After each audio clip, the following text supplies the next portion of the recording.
All right, welcome to this episode of Inside Aviation. I'm Kevin. I'm Ryan. So later on, we're going to have Patrick Murphy on. He was a U.S. Navy search and rescue helicopter pilot.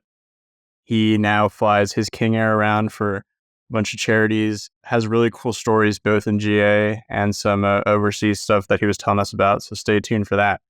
But before that, Ryan, you had an interesting tweet during your vacation about some airports you don't like. Oh, I wrote that tweet. It was funny because I wrote it in a bit of a rage after having my gate changed 14 times. So what was it? First off, Cancun. Yeah. Well, we'll put the tweet up on screen. But I essentially, I've traveled to, tons of different airports. Been to 6 or 7 continents. I've seen a lot. Okay. And there's 3 airports that I absolutely cannot stand. First one is Cancun. Always busy, crowded, and they don't apparently have air conditioning in Terminal 3. Or if they do, it's terrible because it's hot and it's humid. Yeah. Yeah. And second is Miami. There's always something going on down there. Whether it's, I literally, the last couple times that I've been to Miami, I'm actually going next week again. The fire alarm went off. There was some kind of police incident where they were rolling down the concourse in their golf carts, or there's somebody getting dragged off the airplane. There's always something going on at that airport, and I've not quite been able to figure out, why or what makes it so unique. But, Miami's just a crazy city in general. And then you get Frankfurt is also my number 3. I cannot stand that airport. It's to a point where if I'm connecting through there, minimum connection time is 4 hours. And I'm young. I can run pretty fast. But getting through passport control, going back through security, it is brutal, especially at like 9 to 11 in the morning. That's European Bank. Oof. They're terrible. I think Miami is like a constant one in the U.S. that just sucks. Every time I'm there, I'm like, why does everything sucks about it? Even the lounges, all of them. But I do want to give an honorable mention to the old San Diego terminal. I think they still have it up. It's Terminal 2. Yeah, I remember that where it's one. a little roundabout, and you're just like a crowded as hell, and it just doesn't make sense, and it's hot because it's like a greenhouse. But maybe I did ask the Twitter community, X community, what their least favorite airports are, the ones they always find to be crowded and cramped and crazy. Let us know in the comments, what do you think? Because I had a few really good people respond. The tweet actually kind of blew up and went viral. It's a really interesting one. Some people said Austin, which is actually my home airport. I've, knock on wood, never really found it to be too bad. I can get around pretty quick. Charlotte was one that came up a lot. I agree with that one. Always packed, always crazy. It's a regional airport. Especially, I think they're remodeling right now. Turned into a hub. A mess. Yeah. Those. Oh, man. And Denver, too. So Denver lately. So if you've been, it's like the 3 wings, right? Or you have to take the train. Lately, the train's been breaking down.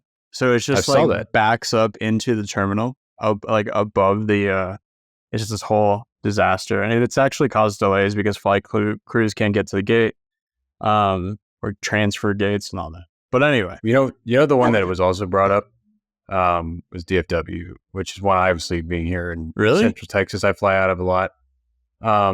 And DFW only, at least to me, is crazy when there's bad weather.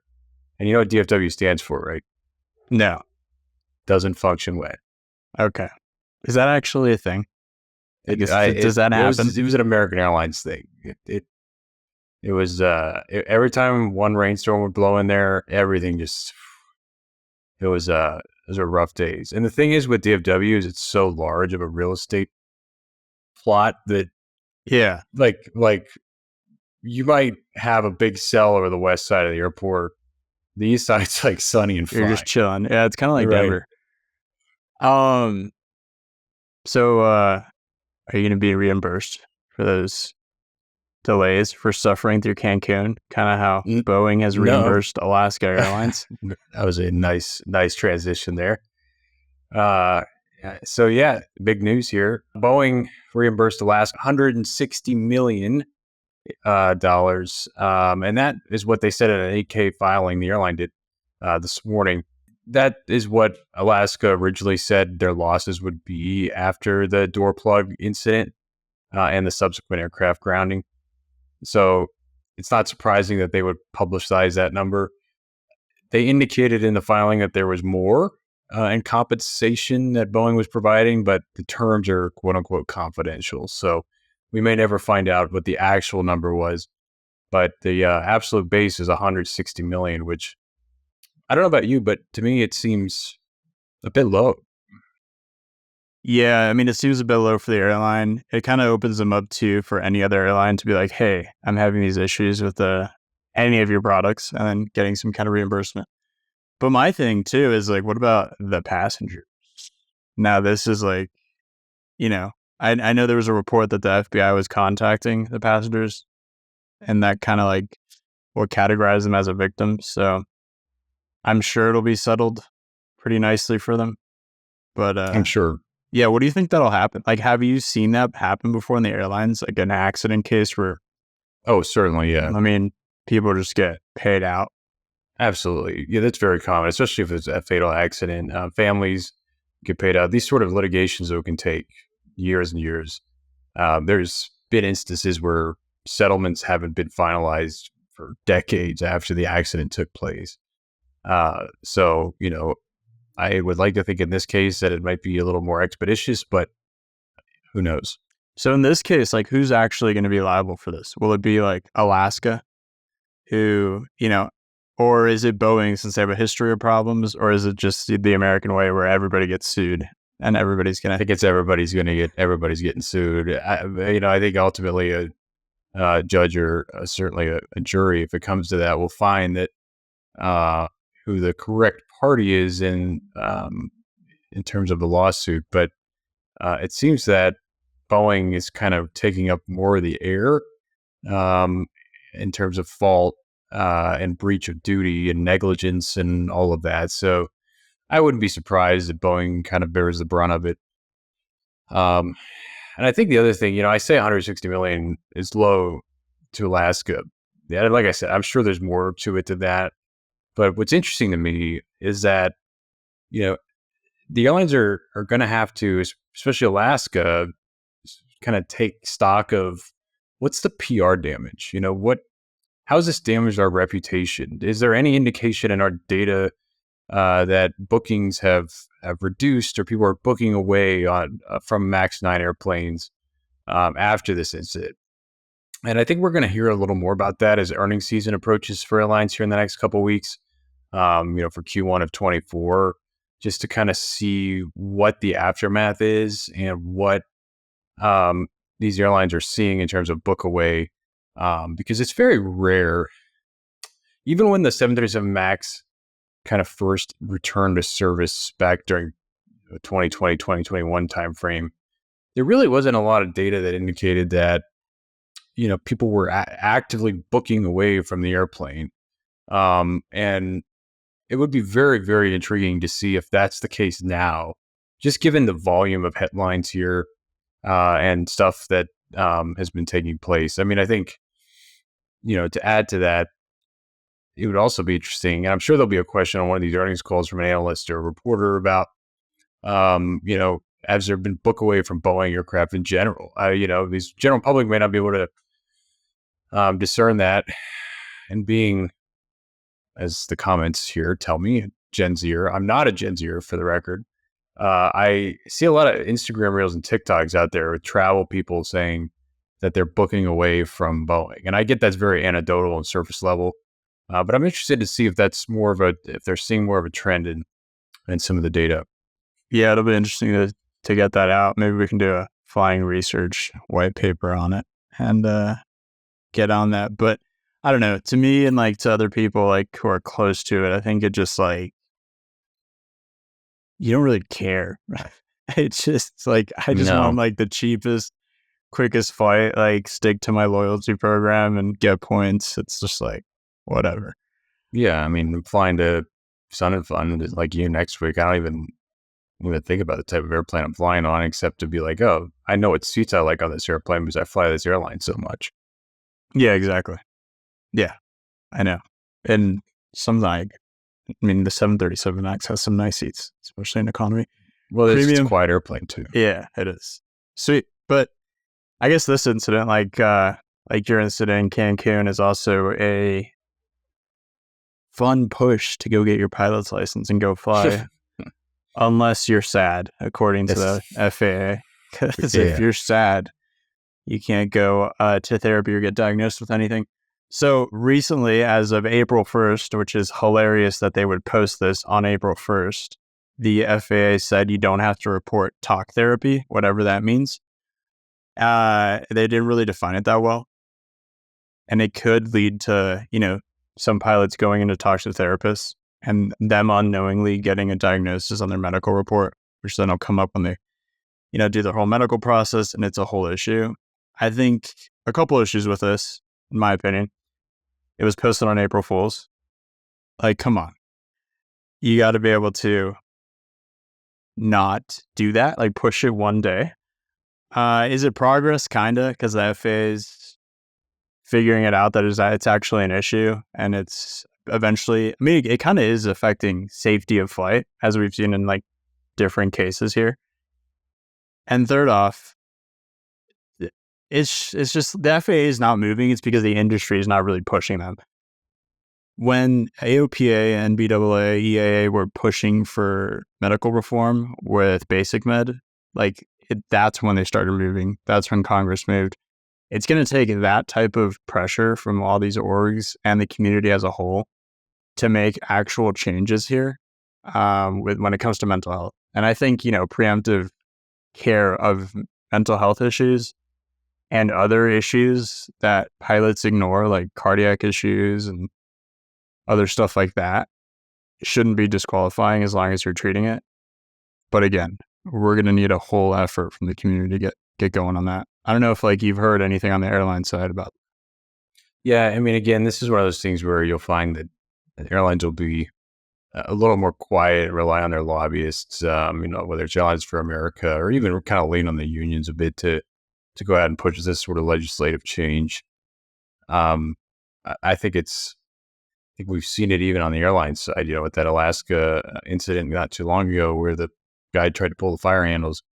And certainly the biggest one of our time was the Eurowings incident, which was, a very clear-cut, determined case of pilot suicide. So it'll be very interesting to see kind of if this materializes more on the GA side, a little more, how it'll start transitioning into the airline world. And hopefully it can kind of happen as a batch and it won't have to be kind of test bedded on the GA side, because I don't think that's particularly ideal either. I think it should happen, relatively quickly and all at once, because at the end of the day, pilots are pilots.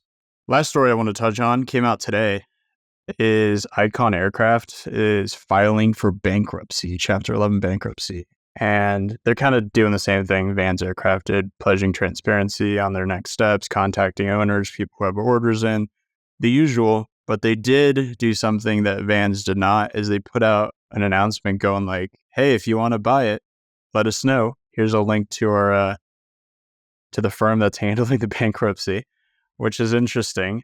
I think Icon's a fun case study where they were in the same spot as Cirrus when Cirrus had the bad rep of, people stalling and spinning and crashing.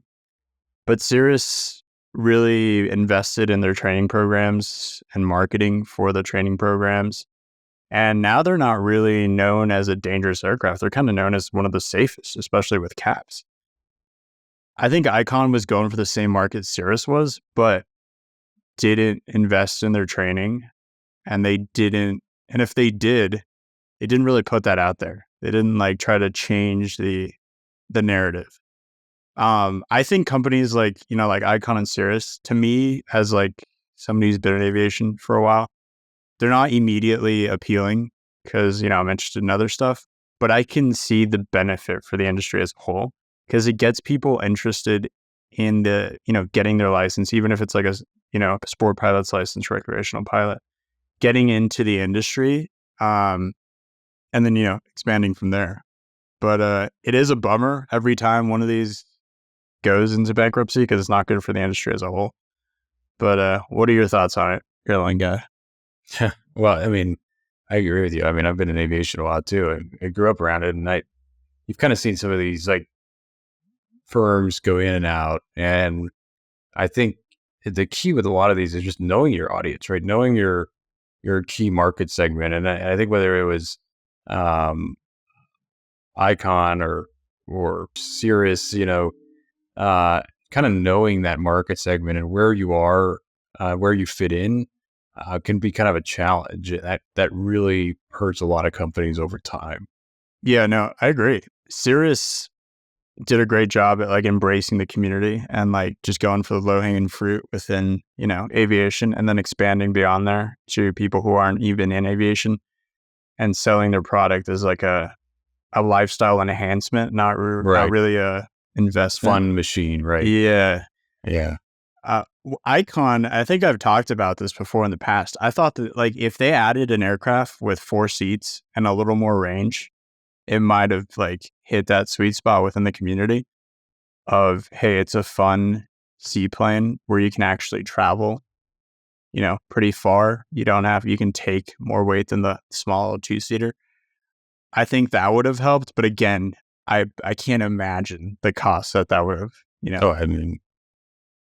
put on them. Yeah, I know. And it's disappointing because, seeing upward change happening is a good thing, as long as it's safe and as long as it is beneficial overall to the community. I think these types of firms coming out with new kind of unique designs is really compelling. It's always not great to see any of these work out. So hopefully Chapter 11, U.S. is a lot of people like to say that our bankruptcy process here is probably one of the better ones in the world, and hopefully Icon could come out on the other end of it in a different way or with different owners or different visions. So, yeah, and they're really fun to fly. So that's the last thing I'll leave there. Have you flown one? All right. Yeah, I have. I've flown one for a demo flight, and I've flown a Sea Ray. Do you know the Sea Ray? They're kind of like they look like an Icon, but they're like fabric wings, and they're like little guys. They're both like pretty much the same aircraft, just Icons composite and all that. They're really fun. Sucks every time one of these happens, but anyways, let's kick it off to Patrick. He'll talk a little bit about his Navy career, which was interesting. Fun landing overseas during an operation. We'll kick it off with that. But here's Patrick. All right, Patrick, thanks for joining us here on Inside Aviation. So your background's like pretty diverse, and kind of what you're doing now is interesting, but I kind of want to start from the beginning. When you joined the Navy, were helicopters the original plan there? Yeah. So I joined the Navy. I went through the Naval Academy, and flying was always the kind of plan there. Headed down to flight school in Pensacola. Just kind of made my way through the various trainings that accompanied that, the primary and then advanced. At the end of primary, you get to pick your platform. And for me, I really kind of wanted the diversity of location that Rotary Wing provided. There were a lot more bases to kind of choose from. And so you put down a preference sheet, and some guys want to go jet, some guys want the lifestyle of the maritime patrol aircraft, and some guys, are the crazy ones that want to go helicopters. So that was me. Yeah, it's always the craziest dudes at Go Rotor Wing. What made you want to join the military? Was that always just a clear route growing up, or? It's funny. I think back to my high school days, and I had this weird, feeling that I was going to go to college, right? And then I was worried I wouldn't get a job after college. As ridiculous as it sounds. So, I grew up in South Florida, and I used to, all the time, we would have the ships come into Fort Lauderdale, and they were called the Navy Days. And I don't know if this was my father, planting that seed in my head as a young kid, but we'd always go see the ships. And someone pointed this out to me after I got it into the Navy. They're like, you were a young kid, you saw the ships. Hey, you probably figured, hey, that's a pretty good job. Why not? So, that coincided my timeline. I was, deep into my application for the academy. And then I actually found out that I was accepted the same week as September 11th. So wow. obviously everything kind of changed overnight, but no, I was happy to be in. I enjoyed my time while I was in. Total of after the academy 10 years in, and it was just kind of one adventure to the next. It's awesome. How was the academy experience? Annapolis is beautiful, but Oh, it is. Yeah, no, did you get to? it's a great town, and it was well, the first year is, there's no other way to put it. The first year sucks, but they're just like many other military programs. They kind of break you down and then build you back up. So the first year it's a rough go, but it was a good education, and you could become very close with the kind of group of guys and gals that you're with for the 4 years. In fact, I'm actually headed there. I'm flying down tomorrow to go to my roommate's promotion. He's doing it in Annapolis. It's his last promotion. He's in the reserves, and he's big 121, whatever. He's a big Delta pilot now. He was a P3 guy, and he's pitting on his what he thinks will be his last promotion. So a bunch of us are all meeting him down at the academy and then going out afterwards. So That's cool. It's like old college friends, literally. definitely. So I don't really know like the different tracks that are in rotor wing in the military. So you were search and rescue, right? That's right. What are the different options you can go down with that? So in the Navy, I mean, by and large, our helicopters, there's really 3 tracks. And it'll be, an anti-submarine warfare track, a search and rescue, and then small boat defense. And then the last track would be minesweeping. Again, every helicopter is a utility helicopter. So really, some of them have specialized gear to do certain things. For example, dipping sonar would be on the anti-submarine helicopters, the what they call the MH-60 Romeos. The MH-60 Sierras would have Hellfire missiles and now a minigun and rocket pods for small boat defense or whatever they need to do. And then the MH-53s would carry this, anti mine warfare kit. But again, utility helicopter. So, every helicopter could theoretically be a search and rescue asset. It just depends on what mission you're needed for. You're very much a jack of all trades and master of none in that mission. That's awesome. No, that's really cool. The one group I'm familiar with are the Air Force guys, the combat search and rescue helicopters over there. Yeah, the Jolly Green guys. Yeah, we did some work with them in Okinawa. Great bunch of dudes, and they've got a great mission set there. They spent, while I was in, while I was in the service, we were doing a lot of things at once, right? So they ended up tasking a bunch of units for different missions that we wouldn't normally be doing. And one of the ones that I did, which is typically an Army and Air Force mission, was medevac. So I was a land-based medevac guy in Iraq with the 2515th Naval Area Ambulance Detachment. But we ended up working with a lot of inter-service guys there, and we worked with the PJs from the Air Force who are closely tied with the rescue squadrons. Again, great professionals. Dude, yeah, I bet that's awesome. That's cool. Cool. What? I guess, I just want to ask this out of curiosity. What's like the coolest flying story you have from the Navy? Like, it doesn't have to be, overseas, could be stateside, just like straight up aviation. There was one time I was in, let me think for a second. I was in Iraq, and we were we had an extra aircraft or two, and we do cargo runs, help out, various coalition partners or, people that needed to get around, and we needed familiarization training, whatever. And we were in southern Iraq in the town of or city of Basra. There was one of Saddam's old palaces, and so we were dropping off. The memory escapes you. This is almost 15 years ago now. We were dropping off some diplomats, or actually, I think it might have been some team guys, some of the SEALs that were in the area. We were just doing a logistics run for them and dropping them off in the palace because they were using it as their base.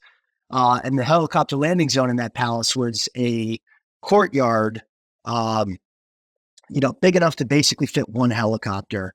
So we go into to land in the courtyard, and the courtyard's full of sand, and it also has a fuel truck in it.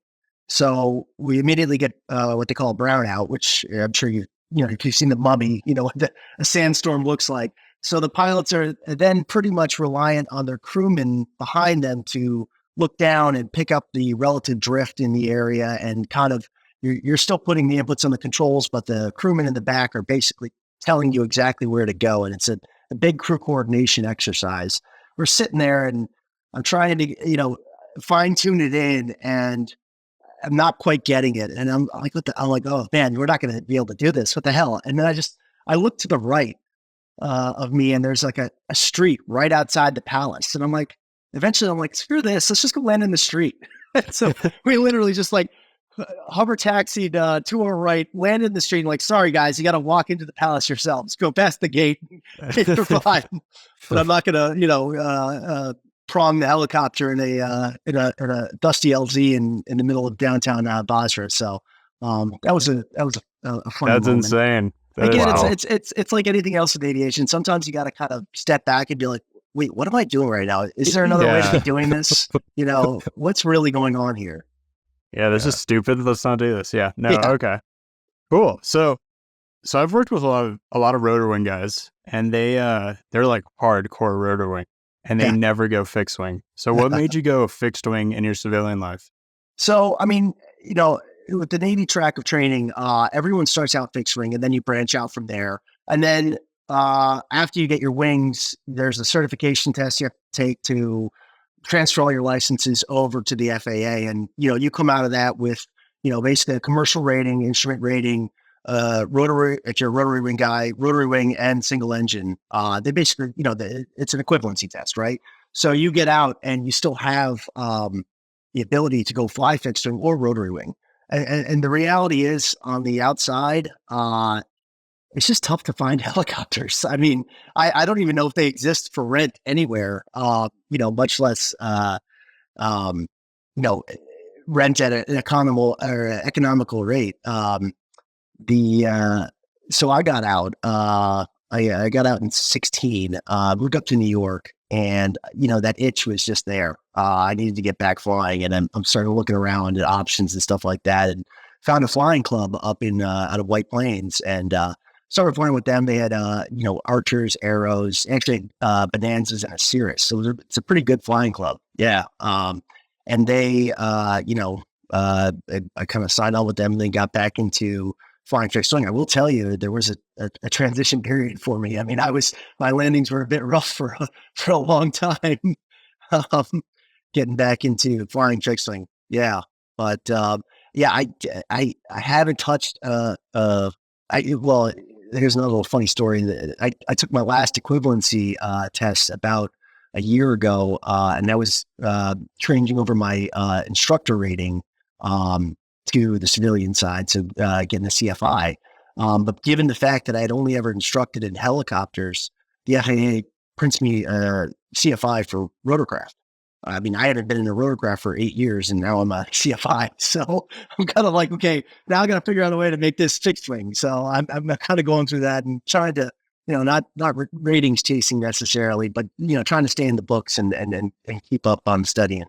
But yeah, you're always learning. So yeah, a fun little side project that you have is you started a company, Trident Construction. Yeah. So well, that's the day job. That's what provides for the flying on the fun.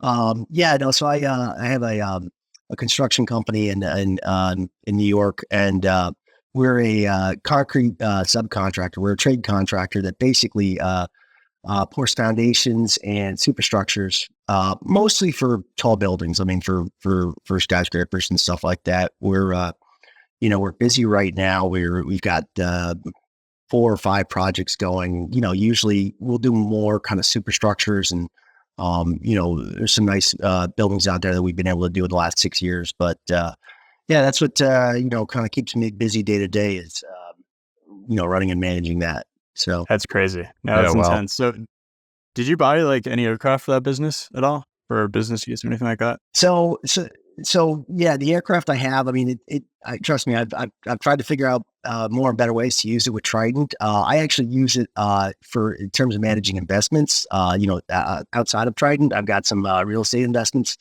up and down the East Coast, and I'll have to go visit properties and see them from time to time. And that I have I ended up on actually right into COVID. I ended up on picking up a King Air.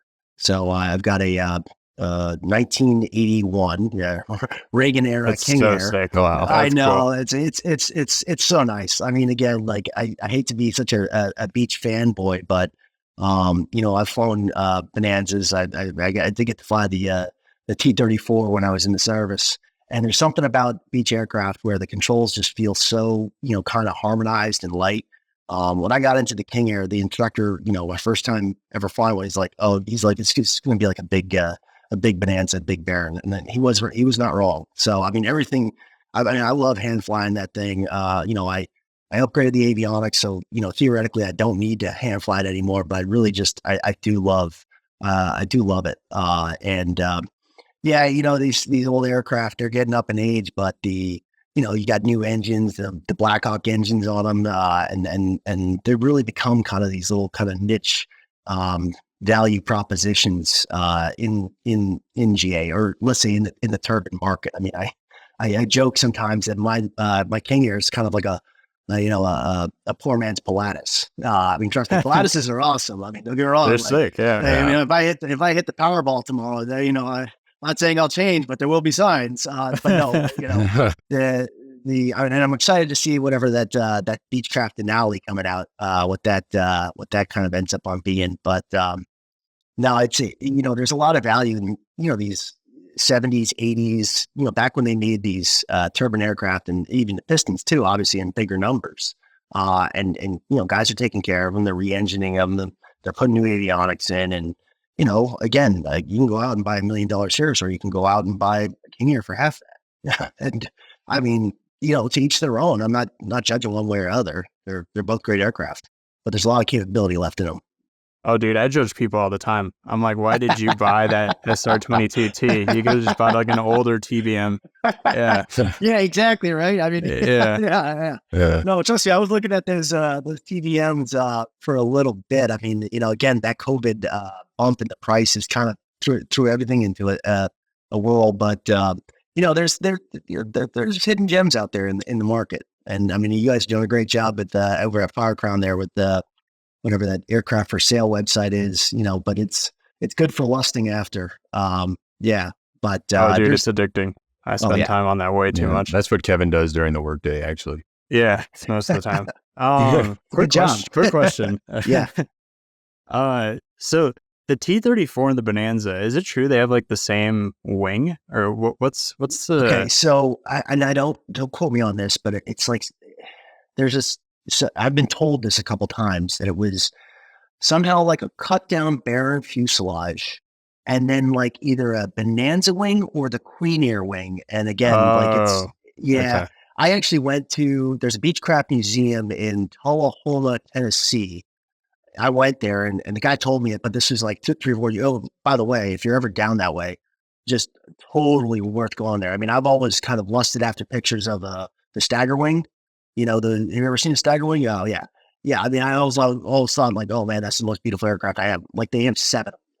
I mean, it's the coolest museum. It's a really cool museum. Also, Jack Daniels is down the street. So there he goes.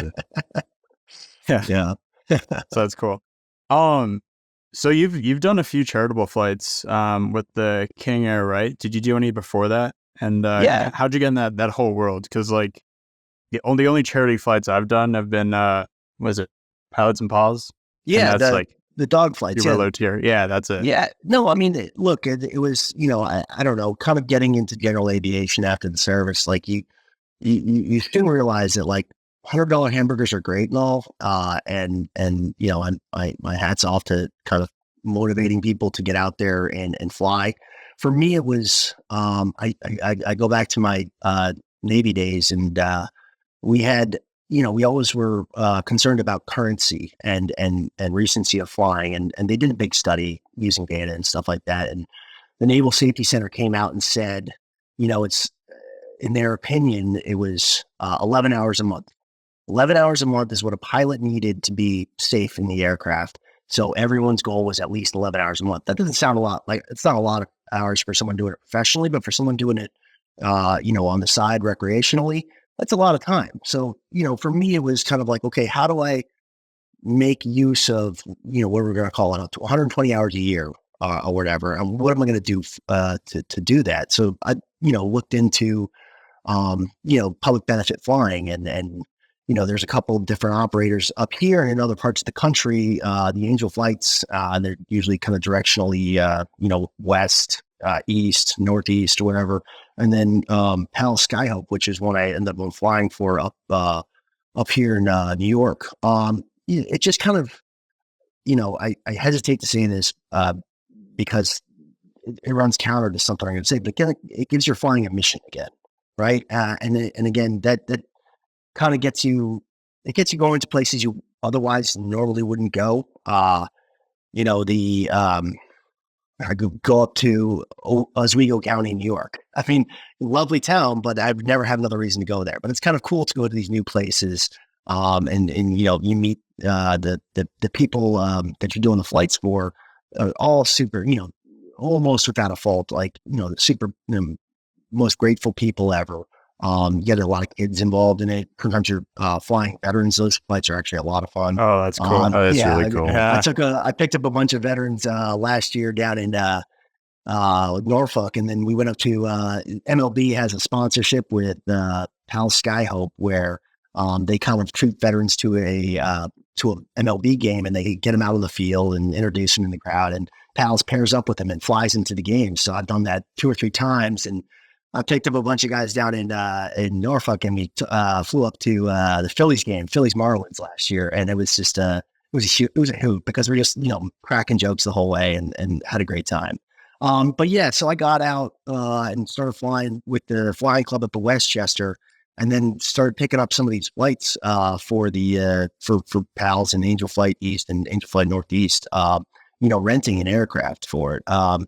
There's again, I'm not giving tax advice out here, but generally speaking, most of the costs associated with public benefit flying is deductible. So I've been using that for a couple of years now, and different interpretations on exactly what direct costs are with flights and whatnot. But it's a great way to keep that currency going, give yourself a mission to fly, and honestly do some good work on the side.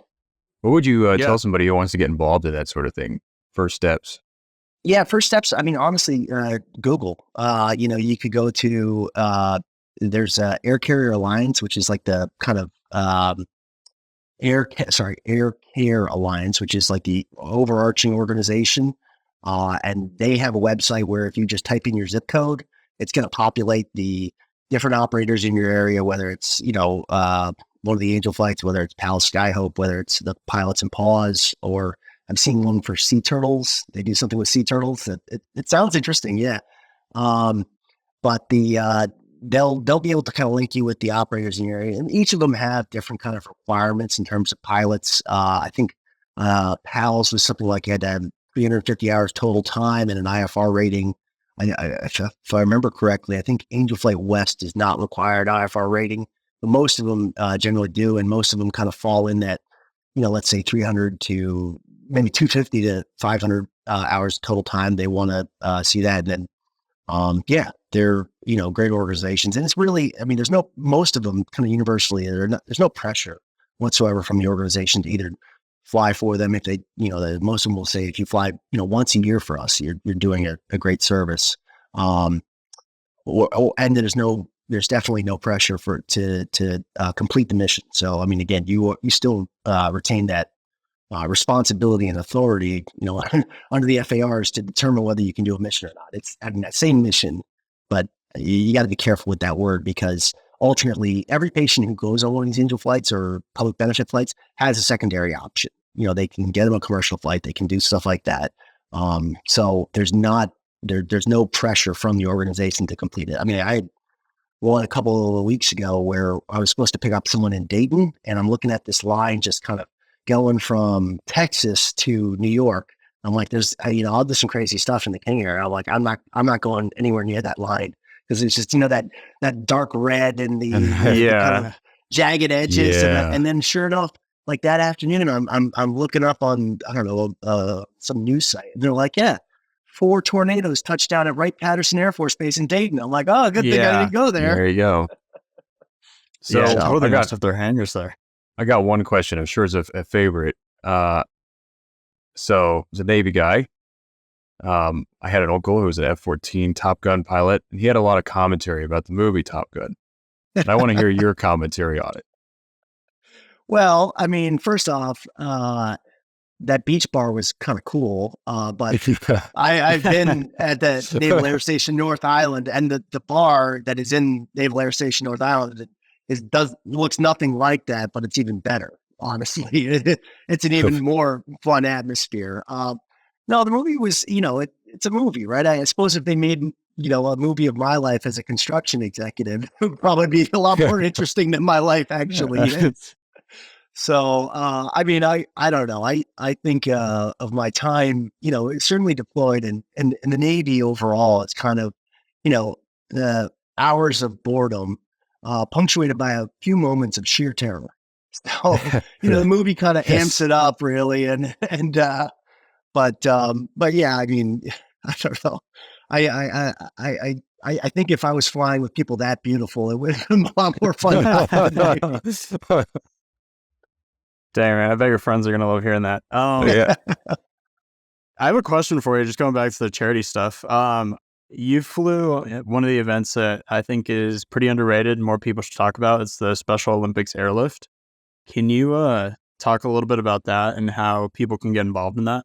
Yeah, that was, it was really interesting. The it was sponsored by Textron and a couple other sponsors, but I don't remember. I think someone from Textron reached out to me because I've been talking to them about something, and they said, "Hey, would you be interested in doing one of these Special Olympics airlift flights?" And I thought it was great. Yeah, definitely. They kind of got it set up, and it was like April or March, and they're like, "Okay, it's going to be in May," and I'm like, "Great, yeah, 2 months heads up, fantastic." And then they're like, "No, it's May of next year." So it was like a full year. It was a whole year. Yeah. It was a full year and change of kind of planning for this, but then actually doing it was really interesting. This was, I guess, back in 21, and they had it in Orlando, Florida. So they kind of have, I hope I don't get quoted on the numbers here, but something like 400 aircraft showing up really in quick succession with all these teams coming from different areas. And this operation it is an operation. They've got it down to a T in terms of like, hey, so you're going to go here, launch at this time, so you can be overhead-ish around Orlando at this time, based on your aircraft's performance. They did all the calculations for us. That's crazy. That's cool. So, yeah. So, and then you kind of get, I remember going down to Florida that day, and, typical Florida weather, there's a bit of convective activity and oddly enough, a lot of IFR. So, the controllers in that Orlando sector just did a fantastic job of getting everyone in, but it was like flying into Oshkosh or Sun and Fun in terms of the conga line of people and the, kind of cadence of land, clear the runway, get out. And then they did have a great operation of kind of, refueling the aircraft and then getting you back out of there. And then, a week later you turn around and did it all again in reverse. But yeah, that was a fun one. So I think I picked my guys and gals up in Tennessee. It was, I can't remember the town. It was maybe Knoxville or something like that. Because they, obviously shorter, slower aircraft. We were going closer, and then like the guys coming from New York were all on jets, and It was a neat one.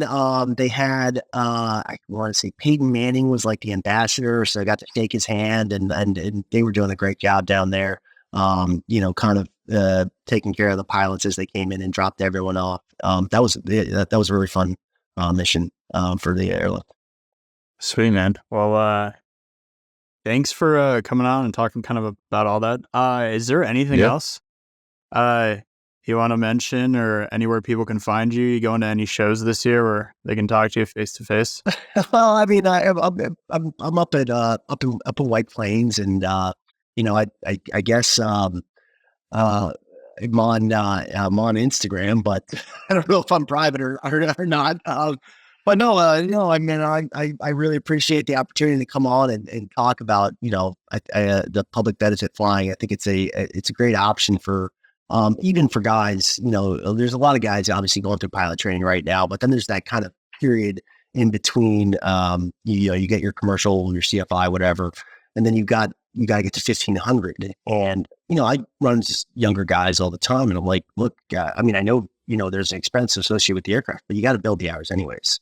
Depending on your tax purposes, there might be an option there to, whatever, make it make sense. But I think it's a great option for guys looking to build time, because there's a component there that, maybe it'll give you something interesting to talk about in airline interviews. So I think that's and I've helped out with Palace Skyhope with their pilot recruitment and stuff like that, getting guys into the organization. But I just think it's a great opportunity, and I love spreading the word on it. So I appreciate you guys having me on. Cool. Sweet, man. Yeah, we'll probably have you on again if something pops up where we need a little insight on it. But thanks for coming on, Patrick. Definitely. Thanks for having me. All right. Thanks for listening to this episode of Inside Aviation. You can find us everywhere you get your podcasts. Follow us on Inside Aviation, all social channels. And a good way to support us is subscribe to I4 Magazine, Aviation Consumer Magazine, Aviation Safety, Plane and Pilot, or Flying Magazine. We'll catch you guys next time.